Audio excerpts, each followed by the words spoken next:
सोनाली फोगाट की मौत के बाद शक की सुई अब उनके पीए सुधीर सांगवान के इर्द गिर्द घूम रही है। कई सवाल शक पैदा कर रहे हैं। परिवार सुधीर पर सनसनीखेज आरोप लगा रहा है।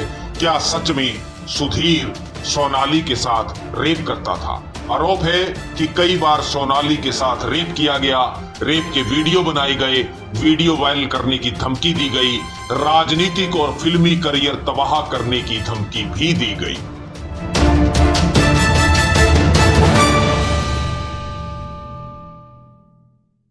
सुधीर सांगवान 3 साल पहले सोनाली के संपर्क में आया था।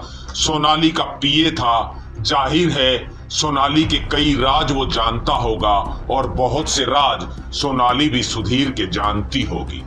खैर, सुधीर वो किरदार है जो सोनाली की मौत के बाद सबसे ज्यादा चर्चा में है।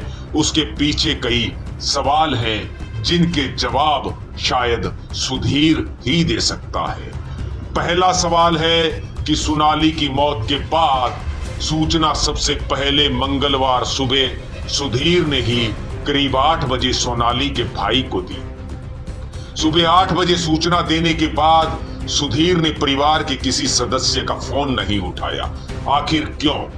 ऐसा सामने आया कि एक नहीं करीब 50 बार सोनाली के परिवार के लोगों ने सुधीर को फोन किया, पर सुधीर ने फोन उठाने की जहमत नहीं की। यही नहीं, सोनाली की मौत के बाद एकाएक सुनील का एक दोस्त हिसार के फार्म हाउस पर आता है। लैपटॉप के अलावा सीसीटीवी का रिकॉर्ड साथ लेकर चला जाता है। आखिर क्यों? मामला हाई प्रोफाइल है। गोवा पुलिस जांच में जुटी है। ऐसी क्या हड़बड़ाहट थी सुधीर को लैपटॉप ले जाने की और खास करके सीसीटीवी का रिकॉर्ड अपने दोस्त के हवाले करने की? बड़ा सवाल यह है कि मंगलवार देर शाम को गोवा पुलिस ने सुधीर को हिरासत में लिया। सुधीर अगर बेकसूर था तो वो सुबह से लेकर शाम तक पुलिस हिरासत से बाहर था। आरोपों के जवाब देने के लिए एक बार भी मीडिया के सामने नहीं आया। खैर, आपको बताते हैं सुनील के सोनाली के साथ जुड़ने की कहानी, सोनाली की मर्डर मिस्ट्री, सोनाली के भाई रिंकू के सनसनीखेज आरोप, सोनाली की हाई प्रोफाइल लाइफ के बारे में। सोनाली फोगाट ने साल 2008 में राजनीति में कदम रखा। इस तरह से उनका सियासत में एक लंबा अनुभव रहा। सोनाली काफी समय तक भारतीय जनता पार्टी अनुसूचित जनजाति विंग में महिला मोर्चा की राष्ट्रीय उपाध्यक्ष रही। इस दौरान सोनाली ने झारखंड और मध्य प्रदेश जैसे इलाकों में आदिवासी समाज को मुख्य धारा में लाने के लिए काम किया। सोनाली फोगाट को साल 2019 के विधानसभा चुनाव में भारतीय जनता पार्टी ने आदमपुर जैसी हॉट सीट से टिकट दे दिया। तभी सोनाली की लाइफ में एंट्री होती है सुधीर की। सुधीर मूल रूप से हरियाणा के रोहतक का रहने वाला है। कॉलेज की पढ़ाई के बाद छोटा मोटा कारोबार किया, रियल एस्टेट में हाथ आजमाया, राजनीति में रुचि रखता था। कभी सियासत में जाना पहचाना चेहरा नहीं रहा। सोनाली फोगाट का पीए बना, तब भी चर्चा में नहीं रहा। सोनाली की मौत क्या हुई? सुधीर लगातार सुर्खियों में बना हुआ है।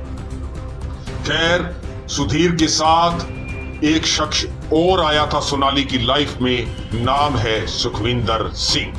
वही सुखविंदर जो गोवा में सोनाली और सुधीर के साथ गया था। सुखविंदर भिवानी का रहने वाला है। खैर, सुधीर सोनाली का पीए बन जाता है और उसके बाद सोनाली के अधिकांश लेन देन के काम वो करने लगता है। सोनाली के राजनीतिक फैसले लेने से लेकर सुधीर अब उसके फिल्मी प्रोजेक्ट और वीडियो एल्बम संबंधी काम को भी देखने लगता है। परिवार की माने तो सुधीर सोनाली की पर्सनल लाइफ में दखल देने लगता है। खानसामा को नौकरी से हटा देता है। घरेलू नौकरों को भी घर से चलता कर देता है। सोनाली के खाने का प्रबंध खुद करने लगता है। सोनाली की बहनों की माने तो सुनील एक पल भी सोनाली को अपने से अलग नहीं होने देता।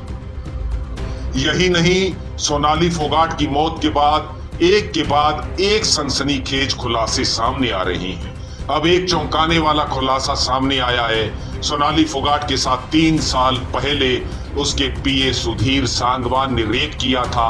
आरोप है कि सुधीर ने सोनाली को नशीला पदार्थ खिलाया और उसके बाद हिसार के संत नगर में सोनाली के साथ रेप किया।